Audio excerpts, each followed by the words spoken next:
Good afternoon. My name is Mariah Bracken, and I'm a volunteer here at Catch. I will be moderating today's Lunch and Learn about a topic that came highly requested by you all. Before I introduce today's speaker, I want to quickly mention that we are reserving the second half of today for a Q&A. Please don't be shy and put any and all of your questions in the chat as you think of them, and we'll get to as many as we can before the hour is up. And now I'm honored to introduce you to today's speaker, Dr. Ashley Leja. She's a clinical psychologist and a state certified school psychologist. Ashley worked as a therapist in a K through 8 therapeutic day school before transitioning into private practice at the Chicago Neurodevelopmental Center in Northfield. In her current role, Ashley works with children, adolescents, young adults, and caregivers with a variety of concerns by helping them explore their values and learn strategies to engage more fully in a meaningful life activities. And now let's hand things over to Dr. Ashley Leja.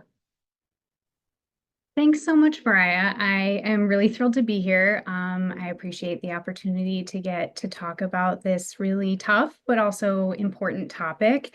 Like you said, I work with a lot of families and individuals around a range of problems, and this is something that really often comes up in my individual work with kids. So I'm really thrilled to get the opportunity to talk about it from the parent support perspective today. So we'll jump right in. There's a lot I want to share. I think kind of like the fortunate and unfortunate thing about this topic is that there's really no one right thing to say or do when our kids are struggling socially or have been left out by their peers. So my hope today is actually to prevent a skills model called DNAV that can help us show up as the supportive parents we want to be when our kids are struggling. I'll talk about each of the skills within this model and kind of how we can use them as parents to be supportive. And then we'll put it all together at the end with a bit of a kind of problem-solving model before I get into some resources and then any questions that might come up during the presentation today. So part of what I aim to do is actually give everyone a little bit of experience with some of these skills today. So I'd recommend grabbing a sheet of paper, something to write with, just so you can make the most out of these activities that we go through today. So as an intro point, a little background on the DNAV model. This is a concept that was developed by Doctors Louise Hayes and Joseph Ciarocci as a way to present concepts from acceptance and commitment therapy to adolescents in a way that was more accessible to them. And since then, it has sparked a lot of kind of offshoot work to branch the model out to work with younger kids as well as adults. So I'm going to kind of use it today as a guide for us to talk about the ways that we can approach our kids when they're really dealing with any number of setbacks, including any sort of exclusion or social struggles with their peers. And we're going to get started on the values part, kind of like start at the end of the model, because we can really be thinking about values as kind of like a compass to use to direct the other DNA skills that we can engage in. And we always want to be thinking about using these DNA skills in service of what we value. It's really important for us as parents to be mindful of what our values are and what our values are for our families so that we can be choosing actions in our parenting and in our lives that are in alignment with those values in service of those things. And so we're going to start today with a little bit of a values exercise. You can grab your sheet of paper and something to write with. And we're going to start by exploring our own values by thinking about a person in life that we look up to. So I'd like everybody to take a moment to bring someone to mind who you really look up to. And this person could be a parent as well, but they don't necessarily have to be. If you can't think of someone personally in life that you could think about a historical figure or a character from a book or a movie, just anybody that you feel like you look up to.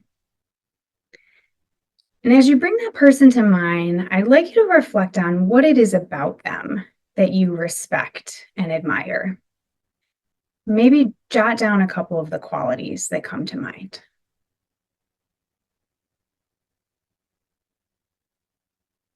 Think about what they're like as a person. And if they're a parent, what are they like as a parent? How do they treat other people? And again, if they're a parent, how do they treat their children?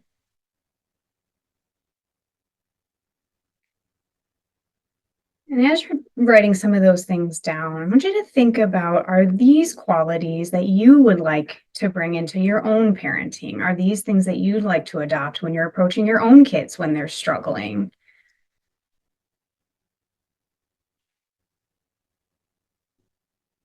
And so here's a few values that may come to mind when you're thinking about your parenting. This is by no means an exhaustive list. I'm sure everyone can think of many more things that they value as parents. And the great thing about our values is that once we choose them, they're ours to use and adopt anytime that we need them. I think we often get kind of stuck thinking that the only thing that reflects our values is what we do, all the choices that we make. But really, we often get caught up, or I'll call it hooked, by difficult thoughts and feelings that pull us away from acting in line with our values. So there may be things here that you reflected on or that you see on this list that you feel like you value, but when you think about it, you might say, I don't really do a lot in line with those values. That doesn't actually mean that you don't value them. It probably just means there are some difficult thoughts and feelings that come up that hook you and pull you away.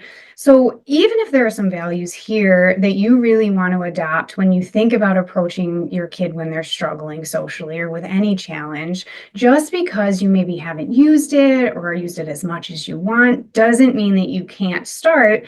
And my hope is that some of the skills that we'll be talking about with the rest of our DNA can help support you in acting in line with some of these values as the parent that you want to be.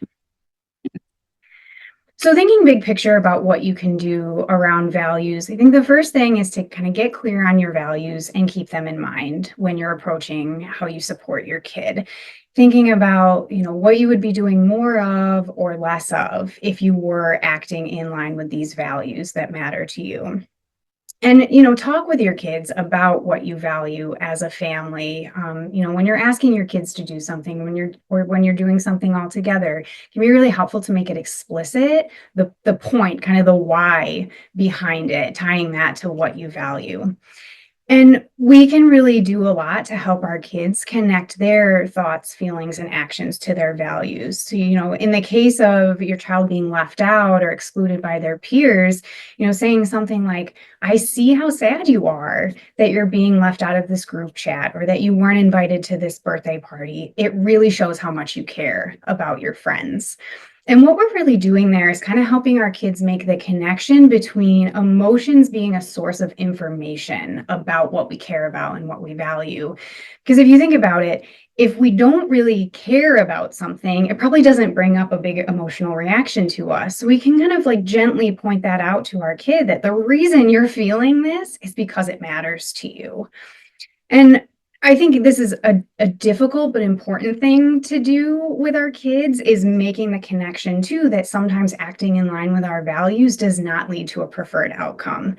So, you may have a child who has a group of friends that are maybe engaging in some gossip over a group chat or doing some things that are not very nice to another peer. If your kid doesn't want any part of that because of what they value and how they want to show up as a friend, it could lead to them being kicked out of that group chat or ignored for a time being by that group of friends. So we can acknowledge to our kids how difficult that is and how unfair that is, and the reality that sometimes acting in line with our values, doing what's important to us, can cause us to drift from other people who maybe don't share the same values or who don't act on those values in the same way. So the more that we can have a good sense of our own values and help our kids connect their values to, the choices that they make in their life, we can help them start to center their decision making, maybe even about how they want to handle being left out by peers around those values to help them move forward. So now we'll take a shift into the advisor skill. And really, the advisor is just a metaphor for our own self talk. And I sometimes think about the advisor as being sort of like an overly helpful friend that has a lot of great advice at times. Its intentions are always good, but sometimes it maybe goes a little bit overboard and does a little bit too much. And the advisor often kicks into high alert when it perceives any sort of danger. And so this is what I'm talking about, where I mean, like sometimes we get hooked by thoughts that pull us away from our values. So, when our advisor kicks into high gear, we may start catastrophizing things that are going on with our kids, or the emotions that they're having. And that pulls us away from being able to show up like the parent we might want to be in that moment. And of course, the same thing can happen to our kids, especially around peer struggles. They can get caught up in negative and unhelpful thinking about what's happening with their friends or what they should do next or what the future holds.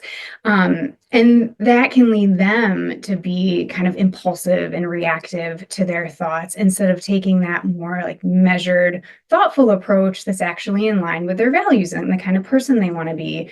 So sometimes when I see this coming up in practice with kids, I'll hear about kids being ignored for a period of time and then just kind of like spamming group chats with other kids, or maybe they have another group of friends that there's some really viable relationships there, but they get really caught up on what's going on with another peer group and then withdraw from those perfectly good relationships kind of over here.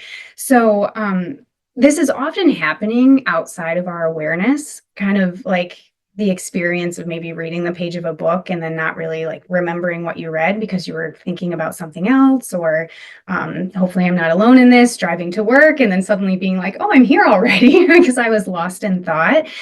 So our job with the advisor is really to kind of bring our thinking into greater awareness so that we're really making thoughtful decisions about how we're responding instead of doing some of that kind of like autopilot reacting to our thoughts. So we're going to give this a try here in another activity. And I want to kind of put out there that we can actually start thinking about all of our thoughts, positive or negative, as if they're a story that our advisor is telling us. And I don't mean to say that to, trivialize our thoughts or to say that we should just like disregard them all, write them all off. It's really about just being able to notice that all of our thoughts are a collection of words, much like a story is. And so I'd like everybody to, kind of get into a little bit of a headspace where you're imagining that your child has been dropped by their friend group. And so maybe this has really happened in some of your families, or it's something that you're worried about or has happened to other kids. So I want you to kind of pretend, if it hasn't happened, that this is happening to your child. They've been dropped by their friend group and they're really upset. And as you're imagining that situation, I'd like you to start writing down some of the thoughts that are popping into your head. Kind of tune into your advisor and notice what it's starting to say when you think about your child being excluded.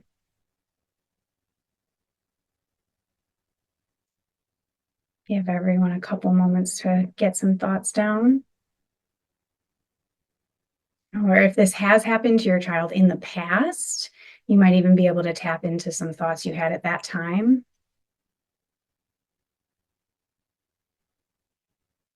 So maybe if you could get a couple, thoughts down, maybe 3, 4, I want you to start reading them and notice how you feel when you let yourself get really hooked by them, really caught up in them. So what I mean by that is like you're reading them and you're really believing in them. Let yourself get caught up and just notice what that feels like.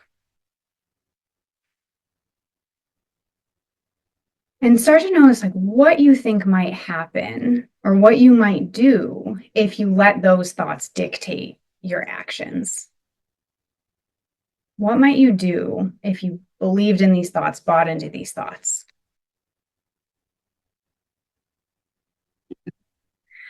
So now what we want to try to do is almost like create a story title for these thoughts. So, if my child has been kicked out of their peer group, I might have thoughts like, they're never going to recover from this. Or what if they don't make new friends? They're going to be so lonely. right? And so I might decide that that is the forever lonely story that my advisor is feeding me. So I'd like you to look at your collection of thoughts and see if you can come up with a story title. And then beneath them on your paper, write, aha, bring a little humor to it. Here's the fill in the blank story. Thanks, advisor. I already know this one. So what we're really trying to do here, again, is kind of make this process of our thinking really visible so we can get a little bit of distance from it. And so I'd like you to, read over your thoughts again. And then when you shift into naming them as a story, I'd like you to notice what happens. What is your relationship like with those thoughts now? Right? And whatever happens is fine. Just kind of notice. Is it possible that these words feel a little less heavy now? Or maybe a little less powerful, like when you can kind of almost step back and observe them, do they have a little less bite to them? And so that's really our goal here. It's not to change these thoughts or to get rid of them. It's just to notice these are just thoughts that I'm having, and I have a decision about whether or not I'm going to go down the path that they would lead me or whether there's something else I want to do. We're just kind of creating a little bit of a pause for ourselves to make a decision about whether these thoughts are going to help us do something in line with our values and how we want to support our child, or if they're actually going to pull us away from that. So thinking about what you can do to use your advisor, I think like first and foremost, we want to get good at noticing our own advisors and always ask ourselves the question of whether or not what it's telling us is helpful or unhelpful in terms of our values. Of course, if it's helpful, we should use that advice. The advisor can be very helpful. But if it's unhelpful, if it's kind of giving us some content that's going to make us act in a way that we don't really want to act as a parent, in the way that we don't really want to support our child, we should try to do this unhooking. We can name the story, or even just adding the phrase, I'm having the thought that in front of a statement can be really impactful. So, my thought that like they'll never recover from this becomes, I'm having the thought that they'll never recover from this. It gets me a little bit of distance so that I'm not so bought in to what the advisor is saying. And we can start to use advisor language with our children too. If you have a kid that you think would really take to this concept, you could explain it to them, or even just, talking about their brain or their mind and the thoughts that they're having can be helpful to get them a little bit of distance from what they're thinking. So things like, you're thinking you won't be able to make new friends. That's a pretty heavy thought, can be enough to just like loosen the grip of the advisor a little bit. And, depending on your kid, you might be able to go the extra step of, is that helping you right now? Are these thoughts useful in deciding what you want to do next? We can normalize the advisor for our kids too. Again, its whole job is to protect us. So kind of telling our child, it makes sense that you are trying to do all this problem solving. It makes sense that your advisor, your mind is predicting all of these things that can go wrong. It's trying to help you problem solve. That's not a bad thing. We just need to be able to judge whether or not it's really useful. And then I always like to kind of put out there as a disclaimer that it can be really easy to get caught up in a debate with our child about whether or not what they're thinking is true or false. I often have the urge to do that in sessions, be like, no, that's not really what's going on here. But I think sometimes it often backfires on us because it can kind of come across as invalidating and like we don't trust our kid to know what they're thinking. And so we just want to focus the discussion around whether or not these thoughts are helpful or unhelpful, not try to debate whether or not they're true or false. We're going to take a little shift now into the noticer space, which is a metaphor for our ability to be mindful, to pay attention to what's going on inside of us and outside of us right here in the present moment. And I often think about the noticer as being kind of like a pause button to buy us a little bit of time. So it's a good space to shift into, kind of if we're not really sure what to do next and how to be helpful to our child, we can always pause and notice what's going on for us and what's happening around us. And I think noticing is really, really important in parenting because our kids' difficult emotions and struggles, especially with peers, can bring up some really painful emotions for us too.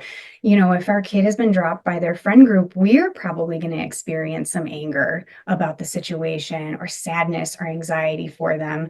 But we really need to be careful to be noticing what our own emotions are in the situation and which emotions are our kids'. And one way we can do that is through a strategy called dropping anchors, probably one of my favorite noticer strategies. You can think about using it really much in the way that a boat uses an anchor when it's in harbor. We drop an anchor in a boat so that even if a storm rolls through, the boat stays steady. So the anchor does nothing to try to control the storm. Its only aim is to keep the boat there.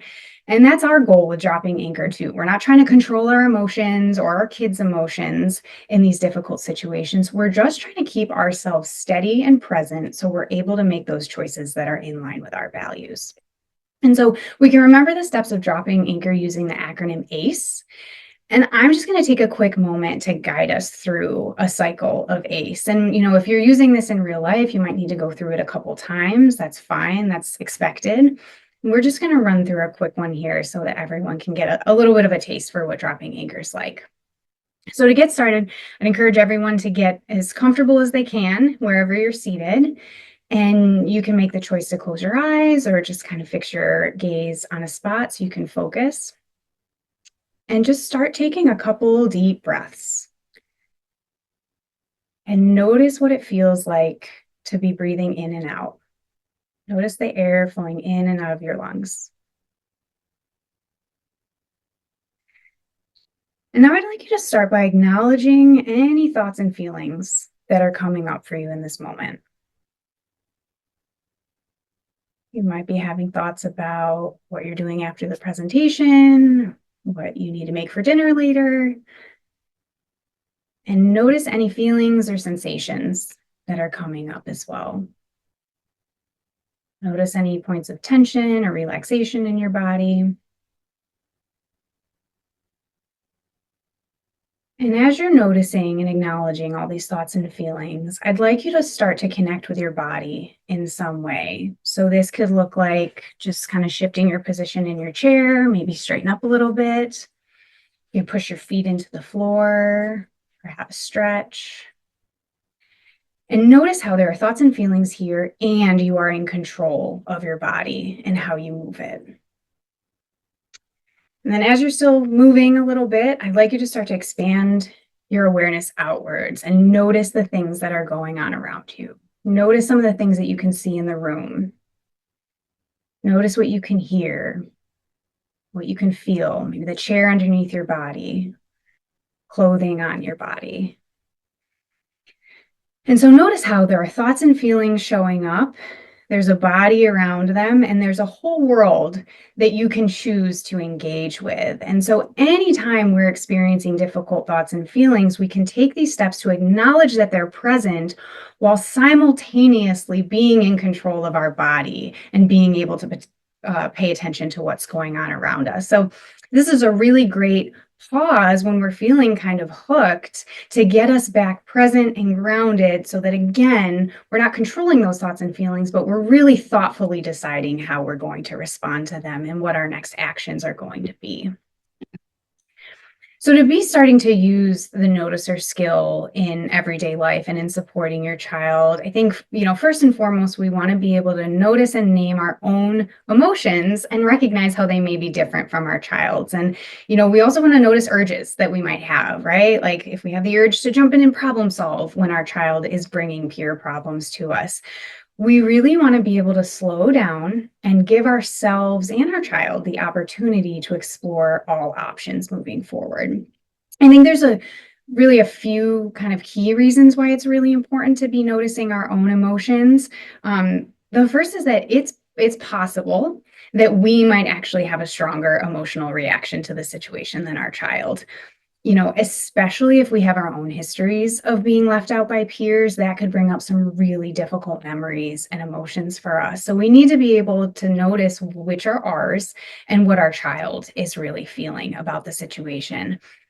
Because kids always have more context than we do. And even though your child may be upset if they're being left out by their peers or have been kicked out of a friend group, it's possible that they were already drifting from that group a bit. It's possible that those kids were engaging in things that your child really wasn't okay with.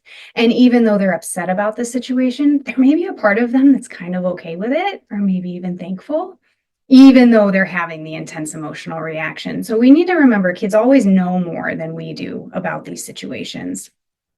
We also need to be open to the possibility that our child did something to contribute to the situation, that there is something that they did that really rubbed these other kids the wrong way. And even though they may not be handling it in the right way or in a way that is most helpful, that our kid could play a part here. And it's possible that our reaction could make things worse for our child. So that's why we really need to pause and slow down and decide what comes next. Dropping anchor is a great way to do that. I always recommend practicing it outside of times where you really kind of need it. So they sort of like develop that muscle memory for pausing and dropping anchor when you're having tough emotions or are hooked by thoughts. And then we can promote this in our child too, doing a lot of observing and validating what they're feeling, asking them to notice what they are feeling. And I think a really great way to do this is by using something called supportive statements, where we're kind of marrying validation of their emotion with confidence in their ability to handle this. So something like, of course you feel sad. Losing friends is really, really hard. And I know that you're going to be able to get through this. We're kind of expressing to our kids that we get it and we have so much confidence that they're going to be able to move through this and move forward. Because it's really important that we're able to model that we can be present for and not alarmed by our kids' emotions. You know, if we can show them that their difficult emotions don't alarm us, it in turn shows them that they don't need to be alarmed by their intense emotions. Because if we come in with a lot of urgency and a desire to kind of fix what our kid is feeling and change what they're feeling, it kind of sends the message that emotions are not okay. They are a problem. We need to change them, instead of presenting them as like the passing states that they really are. And we can do this too by being open and modeling kind of acceptance of our own emotions, you know, outside of times that our kids come to us with struggles.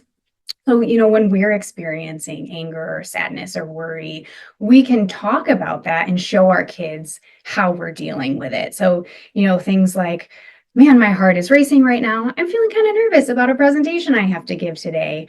Maybe I need to drop anchor and grab a glass of water. Right. So we're showing our kids, I'm noticing that I feel this and it's not an emergency. It's something that I can manage and choose what to do next.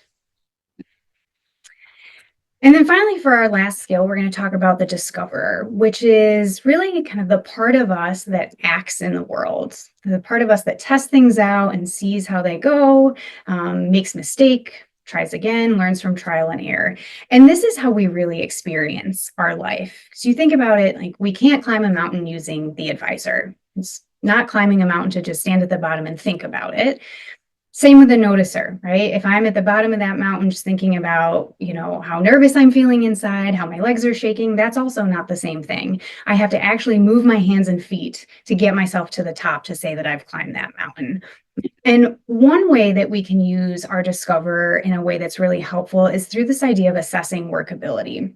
So when we try out things, how do they go? And do they work based on our values?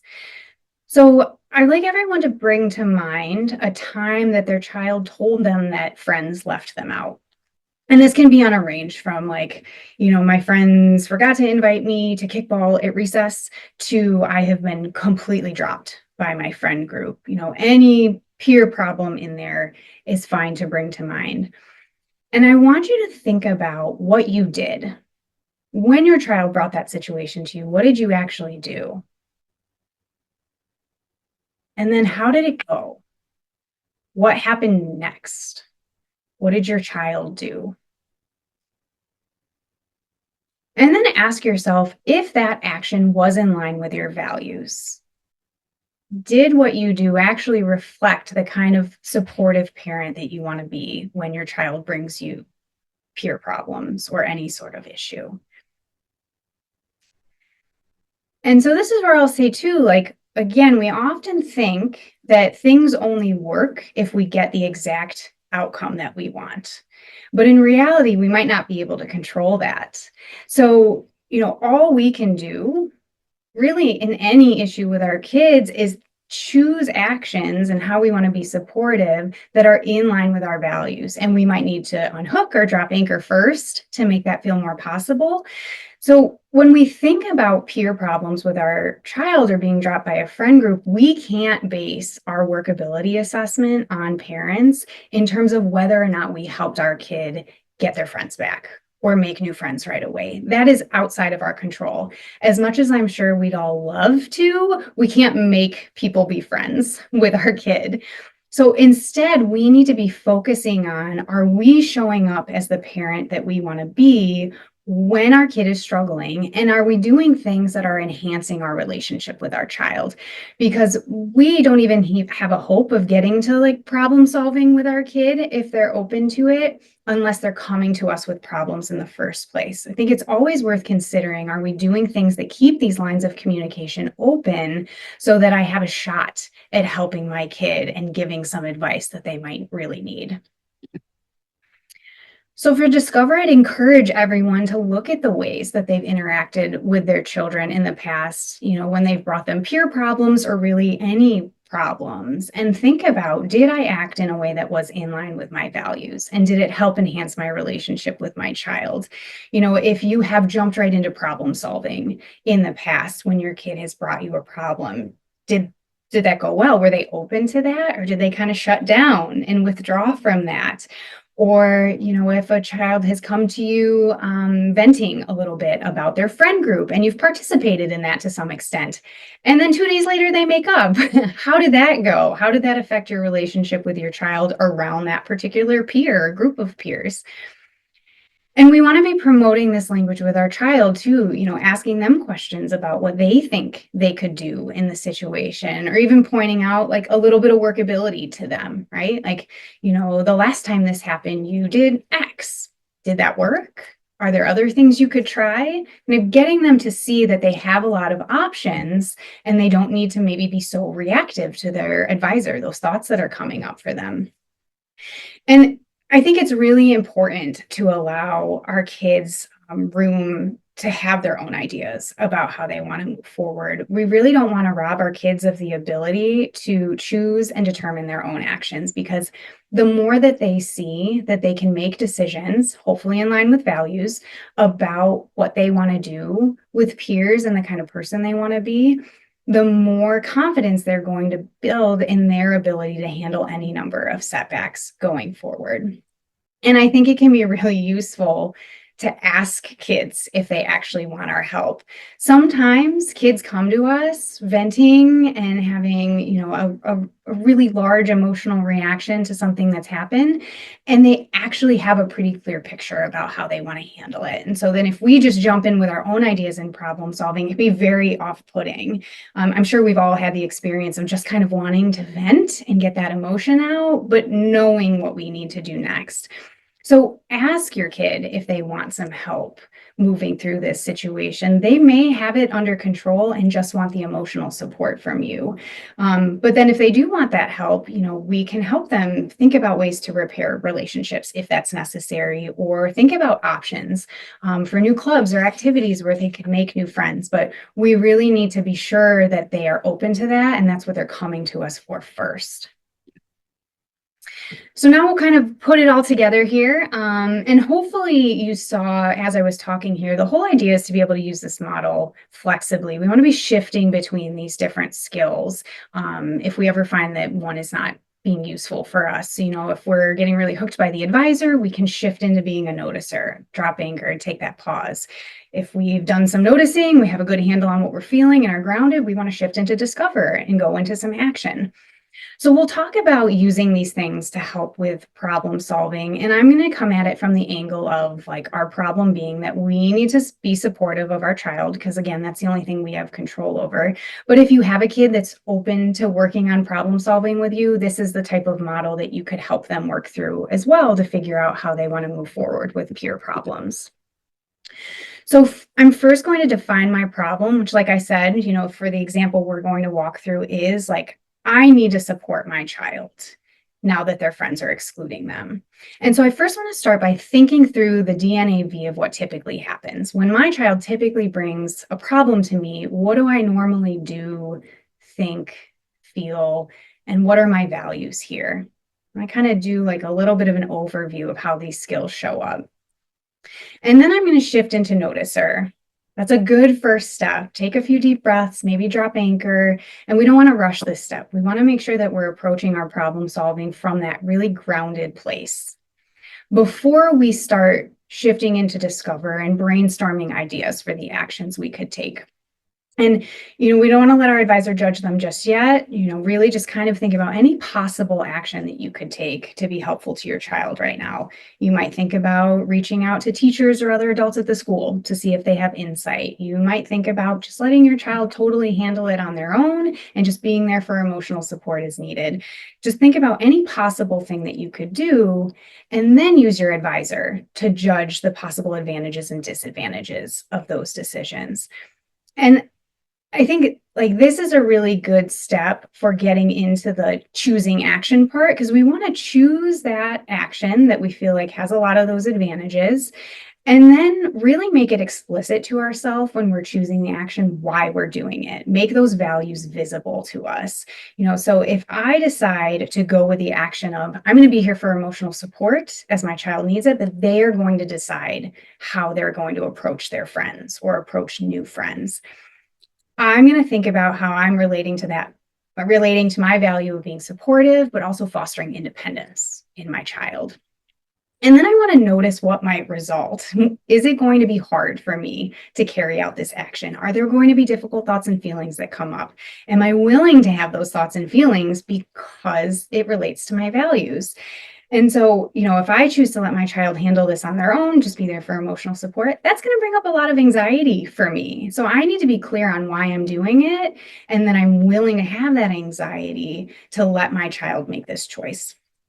And then I'm going to anticipate any problems that might come up and how I can minimize those barriers. So if I know that I might have the urge to problem solve with my kid or to give my own input and advice, I might decide that I'm going to drop anchor instead, take some deep breaths, and refocus on validating my child and expressing confidence in them. So now just kind of to wrap here, a couple resources in case anybody's interested in doing a little more learning around DNAV. The first is a website there by Louise Hayes that has a lot of really awesome resources related to DNAV. There are a lot of things on there that are more for like practitioners and therapists, but there are some great family resources on there. She has some really awesome DNAV tip sheets that families can download and use with some strategies and ideas on how to implement and use DNAV in the home.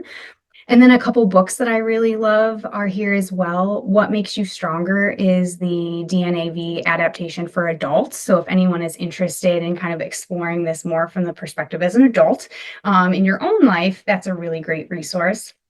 And then Your Life, Your Way is an awesome workbook that I often use with kids, mostly teenagers, in my therapy practice that outlines all the DNAV skills. And then at the end has some really great applications. So they talk about bullying and peer problems. There's anxiety, depression, online life.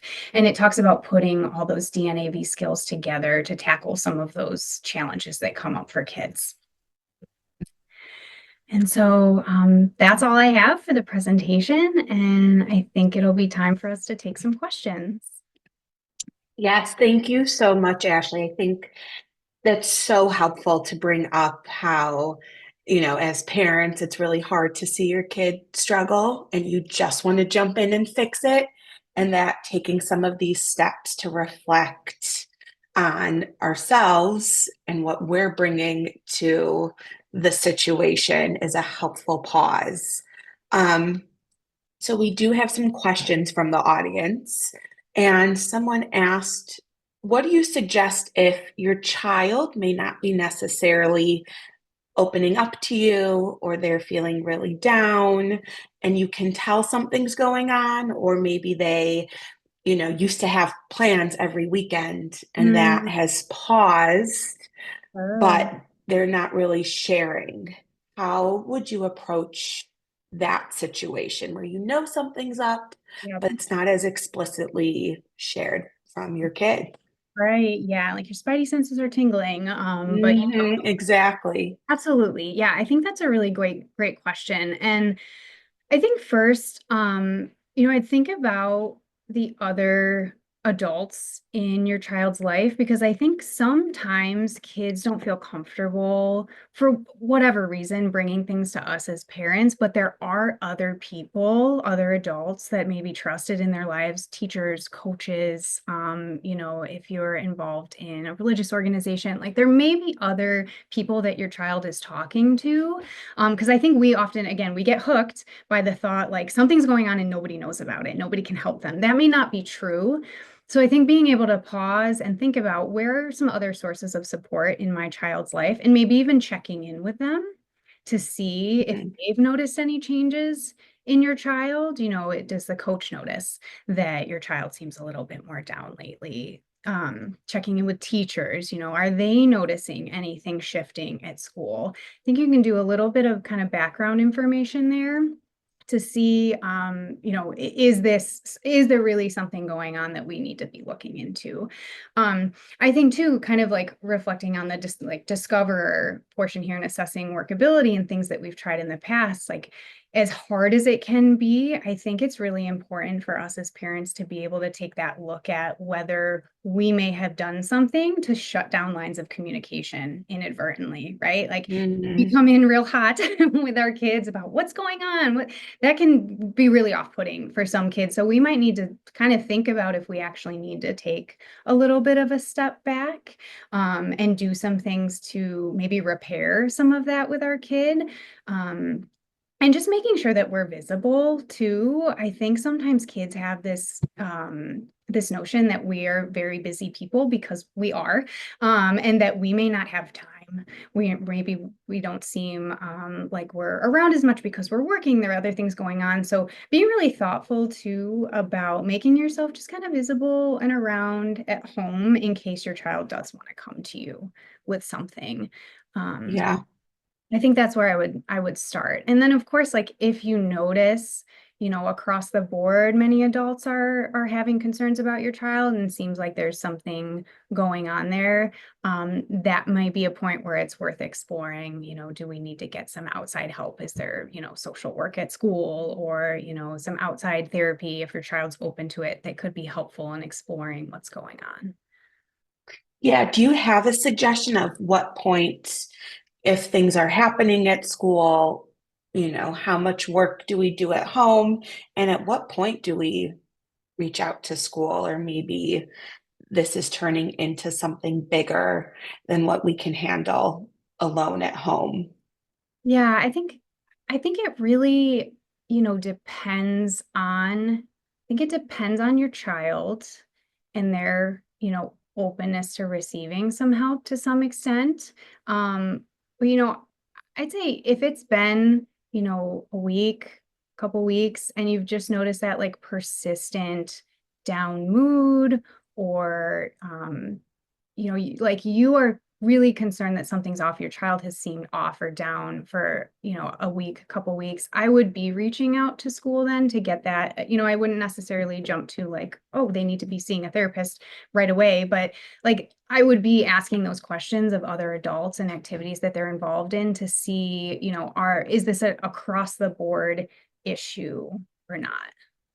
Yeah. I think that's really helpful.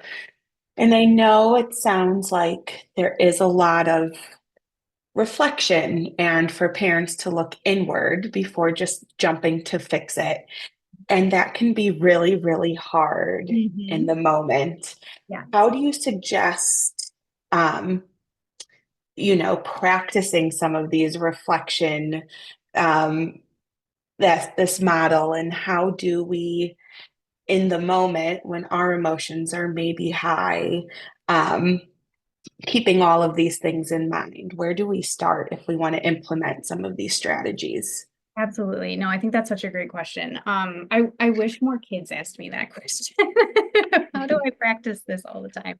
Well, I think really you can do a lot of what we did today, right? Like bringing to mind situations that elicit some of these emotions in us so that we actually get the practice of doing it outside of we'll call it a real situation happening, right? So imagining, something that brings up some anxiety for you about your child, imagining something that brings up anger, letting yourself feel those emotions, and then dropping anchor, right? Or then taking some deep breaths, trying to breathe through them, brainstorming thoughts that you're going to have about situations with your kid, whether they're about your child directly or about yourself as a parent, and practicing that unhooking. I often recommend with clients that I see, doing that naming the story activity where we write down a few of those thoughts, we name the story, and then I ask them to kind of like carry that piece of paper around with them in their pocket. And once a day, pull it out, let themselves get hooked, and then name the story to do that unhooking. So you're kind of building it into you're a little bit of a daily routine of practicing with Mhm. hooking and dropping anchor so that, yeah, when the situation hits, you can kind of a little bit fall back on that muscle memory because you've been practicing it. And I think over time you start to notice, especially with the unhooking with thoughts, you do get to a point where you're like, oh yeah, I know this one. Like, thanks, advisor, I got it. Like it almost becomes like old news and it feels a little Mhm. less intense because we've done that practice. Yeah. That's great. That's really helpful.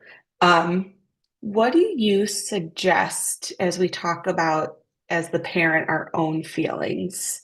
If our child is connected to peers and maybe we're friends with those parents, or we're, family friends and we see each other outside of just the peer, what our kid is going through, that peer social group. How do we navigate our feelings and the problem solving, not just for our child, but maybe for ourselves with our own friends? Absolutely. I think that's a really tricky one. And I wish I had a really excellent answer, but the truth of it, like, it's just hard. I think one thing that we need to do as parents is just kind of like be conscious that it's always the possibility that if we become friends with the parents of our kids' friends, that this might happen. And I think like sometimes the sting might be lessened a little bit if you have a pre-existing friendship with someone. It was almost Hmm. like friends, and now you have kids that are friends. I think that feels a little bit different because you have that friendship, but just always keeping in mind that if you're starting a friendship with another set of parents, another group of parents, that this is always a possibility because kids grow, they change. We don't know that they're going to keep the same peer groups. They're probably not going to. Sure. But we just need to know that that's on the table. And I think, you know, in an ideal situation, we could get ahead of it, talking about, hey, if our kids have problems, how do we want to handle it? Right? Mm. About your own Hmm. beliefs around how you would want to approach that situation with another parent. Um, I think though, and this is like a little bit of a deviation, but related, I think we often have the urge to call the other parent or parents that are involved. For sure. And I I don't think I've ever seen it go well because Yeah. you think about like we all have the instinct to protect our own child. And so, if we call another parent, they might have no knowledge of what's going on and, Right. kind of almost like at best they can offer zero information or help. At worst, it becomes really kind of ugly and each of us defending our own child, and we never really know how another parent is going to handle these situations. We don't know if they're then going to talk to their child about it. Right. Their child could talk about it to peers, and then again we've like inadvertently gotten ourselves in a situation where we've kind of made it worse for our kid by acting. So I think there's no great answer aside knowing that like it's always a possibility that this is going to happen, and we need to be really careful again about not responding in a way that could actually make things harder or worse for our child. Yeah. Um, so with that also, I think you gave so many great suggestions and so many helpful tips of what to do at home, how to check ourselves as parents to ensure that we're, creating a safe space for our child to share, having them be comfortable with the discomfort of what peer conflicts can bring, and maybe making home a safe space. And what do you suggest, though, as parents? What can we do to prepare our kids when they're back in the lion's den or maybe go back to school? And now they're faced with some of those, um, faced with the exclusion of not playing with their same friends at recess, not being allowed to sit at the same lunch table. What can we do to support them, when they're out of our care? Yeah, absolutely. I do think something that can be helpful, and again, you'd have to think about your child and think about, the players involved at school. But even though I don't recommend generally reaching out to other parents, I do think it can be helpful to reach out to school staff, from the standpoint of seeing if they have any more insight or information about what's going on, but also seeing if they may be able to foster some other relationships.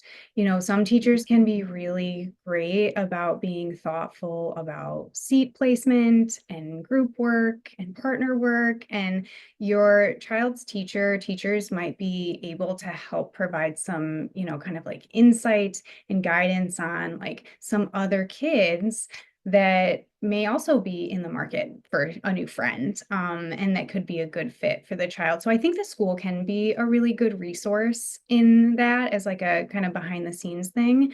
And then again, if your child is open to it, open to working with you on some problem solving, talking with them about, when are those tough times of the day going to be, and how do you want to handle it? Right? Getting their ideas, like, at lunchtime, you can't say, it doesn't sound like you sit, with these kids anymore. Mhm. Who are some other kids you could sit with? Right? What else could you do during your lunch period? And, trying to do that brainstorming with them. But, ideally putting the ball in their court for like what feels most important to you. Again, like kind of Mhm. sneaky values, right? Like what matters most to you, and what are some actions that you can take to help you get there? Thank you so much. And we have time for about one more question. I know you brought up it could be uncomfortable and really hard, but there is a chance that our own child has a role in the conflict.